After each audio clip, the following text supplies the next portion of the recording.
Thank you for tuning in. We are back with the shows with Mr. David on the subject of fundraising today. Now, to continue on the subjects, you mentioned that we have to measure the whatever the goal is, and if we can communicate through a message that resonated with the people, then we're probably gonna get some success. But nowadays we have so many different ways of communicating to people. Part of that is social media. You can do it, through a large group of people, and you may have a fundraising event like a dinner.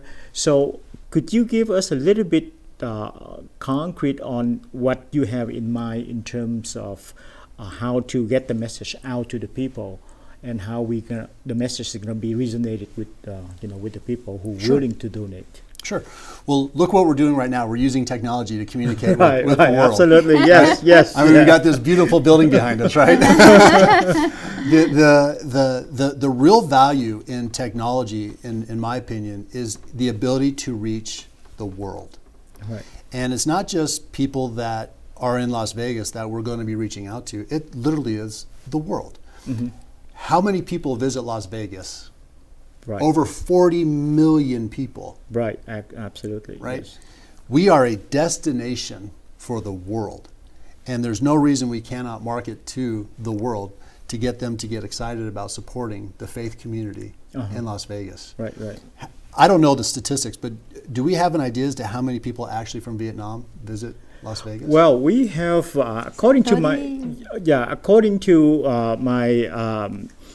statistic, I think that we have 48 million people who visited Las Vegas, but we have a lion's share of the Vietnamese, not only from the state though, from Vietnam and other countries. As you know, that Vietnamese are living all over the globe. Yes. So they're coming in with a very large number.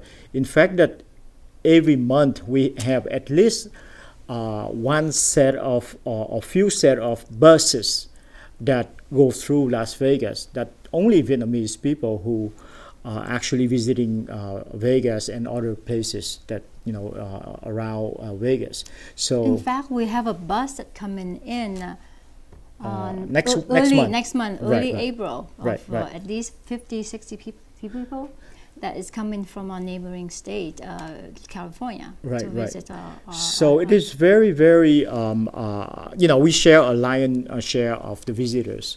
And part of the theme that we have is that because Las Vegas is like an icon city for majority of the people in the world. Yeah. And everyone, wish to at least one time come to Vegas in their lifetime to see all the glamorous, place in Vegas. So we actually have a bandwagon on that part, and they said that, hey, why we not using that and saying that, hey, if we build this church or we build this multi-purpose building, everyone, when they come here, they can call that as a second home for them as a Vietnamese. So they at least that they have a place to visit and a place to call home when they are away from home. Sure. One of the ideas that I have, and I probably should have talked to you about this before we went on air, but my neighbor, he's Chinese, and he does a lot of tours for Chinese people that come into America to see the Grand Canyon and things of that nature. He's very successful, by the way. Well, one of my ideas was potentially going to people that do these tours, specifically for the Vietnamese community, and have our church as a invited them to come to the church. Yeah, as a destination to see what is being done here in Las Vegas. That's not a bad idea, right? And then get them to again share it with their friends, because we'll have the Facebook and the Twitter and the Instagram and all those proper pages, a PayPal account so people can donate right online. Sure.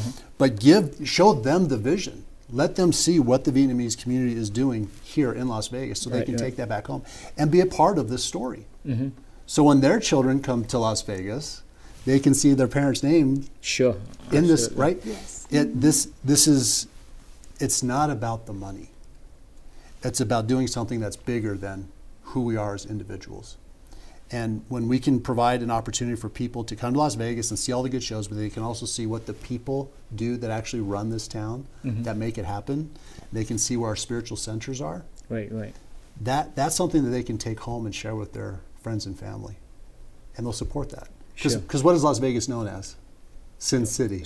Right? But on the other side of Sin City, the other side, right? It's Right. spiritual. You know? Yeah, there's a spiritual side. And I believe that there are a lot of good people Oh, sure. Yeah. here in this town. A lot of great people. And I just feel that this could be part of that experience that people have when they come to Las Vegas. Sure. Another thing that we wanted to share with people is that right now, as we speak, we have over 100 youngsters who come to our church for schooling every week during Sunday and Saturday, and they also have some activities for them as well there. And we have no place to hold them. So basically that, they have to, as you know, that Las Vegas, the weather here is, so different from anywhere else. So whether it is too cold or it is too hot. Or windy. Or very windy. So, and we don't have the facility to actually have classroom for them. So that is one of the purpose that we make sure that we provide them an environment that instead of, going out, go to the casinos or doing something that we don't want them to do, so there's a place for them to at least have activities with their peers and so forth. Yes. And that's the wish that we always wish for the last 15, 16 years. And hopefully that we are close to the point that we be able to facilitate it,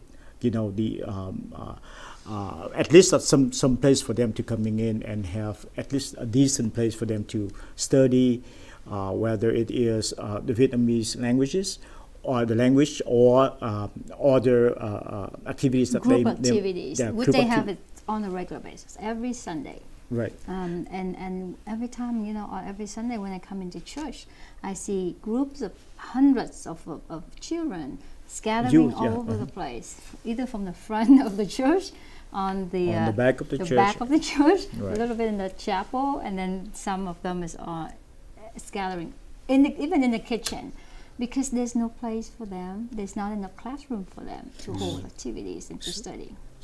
So we're basically using the kitchens for their classroom, and using the fridge as a blackboard. The board.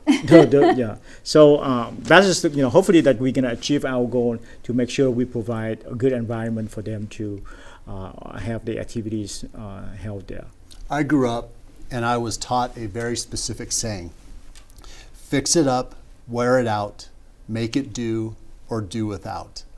Right? Mm-hmm. But now we're at the next level, where we need to be able to grow and provide these services and support for these young people, because this truly is where they're getting this nurturing environment. Sure, absolutely. And I was at a seminar, a breakfast not too long ago, and we had a county commissioner talking about the homelessness of the people in Las Vegas, Clark County.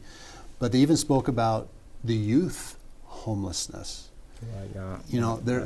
There's so I think what you're doing is it's desperately needed, because we need to help. There are kids in crisis, and they, like my wife and I, we used to go and we would collect clothes, right, to donate to help for these children. And this is where the community comes together to help solve these problems. Instead of looking for someone else to solve them, we solve them. And these children, if they can have a place to go and they have friends that they can bond with, it will help them know that they're wanted. And when I was a young boy and I would go to church, we had a multi-purpose room, and we would go play basketball, or we would do some sort of scouting activity that we would do there. But it was we knew that's where we could go. Sure. And that, I think, when I get to the root of it, I think that's really why I want to do this, is I want those other kids growing up to have that same feeling, that same opportunity. Because when we had the festival at your Right. church. Uh-huh. The wind was blowing, Remember the flags, that. the flag, everyone could see the flags. But there were so many people there. Right. Did you see a good turnout? It was People still it was showing up super crowded. I mean, that's a good thing. despite Right, of the right. weather. People didn't care. Everybody was there. And I said, okay, we need this. Right, We need this. And, I'm 6'1". So when I walked into the chapel, I had a duck over. So I think we need to have a little bit taller Sure, building. But the love is there, the community is there, and the time is right. And you have the land. Sure. That's the amazing thing is they have the land to actually build upon. Yeah, well, it took us 16 years to acquire that land. That shows the commitment. Right. That shows the commitment. Sure. We will be right back.